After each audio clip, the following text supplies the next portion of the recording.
बिस्मिल्लाहिर्रहमानिर्रहीम। शुरू अल्लाह के नाम से जो नहायत मेहरबान रहम करने वाला है।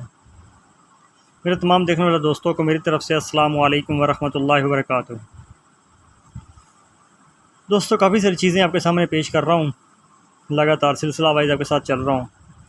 कोशिश यही कर रहा हूँ कि चीज़ जो भी आपके सामने रख रहा हूँ अच्छी चीज़ रख रहा हूँ, ये नहीं कि बेकार की कोई चीज़ या इस तरह की फ़जूल चीज़ कोई भी आपके सामने नहीं रख रहा। दोस्तों, दूसरी चीज़ आपसे ज़िक्र करनी थी कि आपने देखा होगा, काफ़ी सारी चीज़ें देखी होंगी जी, ये खुराक लें तो ये हो जाएगा, एक लें तो ये हो जाएगा, इस तरह हो जाएगा, उस तरह हो जाएगा। बहुत सी चीज़ें मेरी नज़र से गुज़रती हैं। कोई भी चीज़ है उसका टाइम ज़रूर लगता है। बीमारी आने में टाइम नहीं लगता, जाने में टाइम ज़रूर लगता है। और दूसरी चीज़ ये कि इतनी आसान चीज़ें होती तो हर कोई जो है वो आज जो है वो डॉक्टर और हकीम बना हुआ होता। तो दोस्तों, आपके सामने ये बात करने का मकसद ये है कि कोई भी चीज़ आपके सामने रख रहा हूँ तो मेरी कोशिश यही होती है, आपको मुश्किल चीज़ें लगती होंगी, कुछ नुस्खे आजात जो मुश्किल लगते होंगे बनाने में, लेकिन हकीकत यही होती है कि चीज़ का असर उसी का ही होता है जिस पे आपको मेहनत करनी पड़े। बिना मेहनत के कुछ भी नहीं मिलता। तो दोस्तों, आगे बढ़ने से पहले मैं आप तमाम दोस्तों को गुजारिश करूँगा कि एक तो मेरे चैनल को सब्सक्राइब ज़रूर कर लें जिन्होंने अभी तक चैनल को सब्सक्राइब नहीं किया। दूसरा, अगर किसी भाई को कोई किसी किस्म की नुस्ख़े के अंदर बनाने में कोई परेशानी या मसला पेश आ रहा हो तो मेरे साथ मेरे व्हाट्सएप नंबर पर रब्ता कर दे सकता है। मेरा व्हाट्सएप नंबर जो है वो डिस्क्रिप्शन में दिया हुआ होता है, तो आप बिला झिझक मेरे से रब्ता कर सकते हैं। इंशाल्लाह आपको बेहतर रहनुमाई कर दी जाएगी। दोस्तों, ये नाचीज़ आपके सामने जो आज चीज़ लेके नुस्खा हाज़िर हुआ हूँ वो है जी कुश्ता अकीक। नहायत ही मुकव्वी कल्ब है, दिल के लिए नहायत ज़बरदस्त किस्म की चीज़ है। इसके अलावा जितने भी आपके अज़ाए रईसा हैं उनको बेइंतहा क़ुव्वत देता है।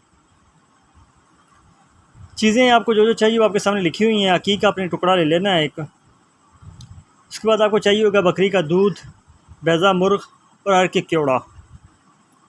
इसको बनाने का तरीक़ाकार ये है कि आपने कोयले ले लेने हैं, उनको भखा लेना है, आग बना लेनी है कोयलों की।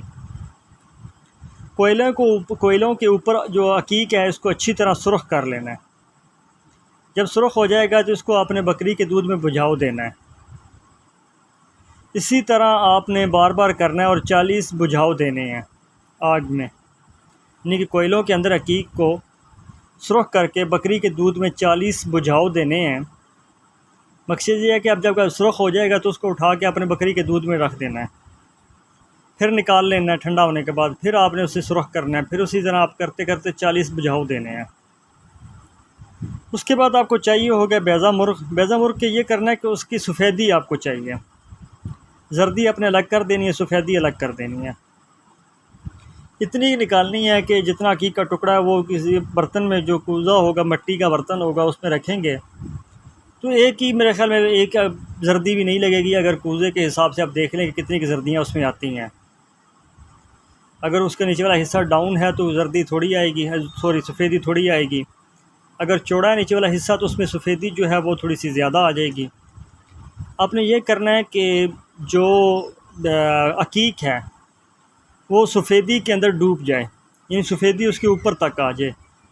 मुर्गी के अंडे की सफ़ेदी जो है वो उस अकीक के ऊपर तक आ जाए। यहाँ पे मैं आपसे एक बात आपको दोस्तों को और बताना चाहता हूँ कि हमेशा बैज़ा मुर्ग जो भी है अपनी किसी भी दवाई में इस्तेमाल कर रहे हों तो देसी जो मुर्गियाँ होती हैं वो अपनी लेनी है, फार्म के अंडे नहीं लेने, सफ़ेद वाले अंडे नहीं लेने, जो दूसरे देसी अंडे होते हैं गोल्डन वाले वो लेने हैं।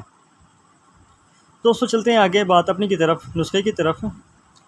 डुबोने के बाद आप उसने को आपने अच्छी तरह गिल हिकमत कर देना है। पहले सारा गिल हिकमत नीचे से कर लेना है, मट्टी उसके ऊपर लगा लेनी है कूज़े के ऊपर, और फिर उसके ऊपर वो ढकना मट्टी का रख के अच्छी तरह ऊपर से उसका मुंह भी बंद कर देना है। उसके बाद आपने ये करना है कि 10 सेर उपले गोबर, गोहे जिसे कहते हैं, खुश्क जो होते हैं उपले, उसकी आपने 10 सेर की आग देनी है। इसमें आपने ये करना है कि इसको ज़मीन के ऊपर रख के ही देनी है। कुछ आग जो होती है वो ज़मीन के अंदर की होती है, कुछ ऊपर की होती है।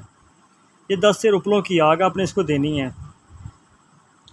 आग देने के बाद आपने ये करना है कि उसको सर्द करके आपको चाहिए होगा अर्क केवड़ा जो है वो आधा पाव, 250 ग्राम लेना है अपने अर्क केवड़ा। उसमें आपने इसको अच्छी तरह खरल करना है, खुश्क हो जाएगा। खरल करने के बाद आपने इसको रख लेना है। सारा अर्क केवड़ा इसके अंदर अच्छी तरह खुश्क करना है, यानी कि अच्छी तरह उसको रगड़ाई करनी है। खरल करने के बाद आपका जो कुश्ता होगा वो तैयार होगा। इसकी खुराक जो है वो एक रत्ती है, जो आपको इसका साथ जिसके साथ आपको मुनासिब लगे मिजाज के हिसाब से, मौसम के हिसाब से एक रत्ती जो है वो बदरका मुनासिब आप इसकी खुराक दे सकते हैं। तो दोस्तों यहाँ पे मेरी कोशिश तो पूरी थी कि आपको सारी बात समझ आ जाए। यहाँ आप दोस्तों से इजाज़त लूँगा। इंशाल्लाह नेक्स्ट जो है वो तो किसी और नुस्खे के साथ आप दोस्तों के सामने हाज़िर होते हैं। तब तक के लिए इजाज़त दीजिए। अल्लाह हाफ़िज़।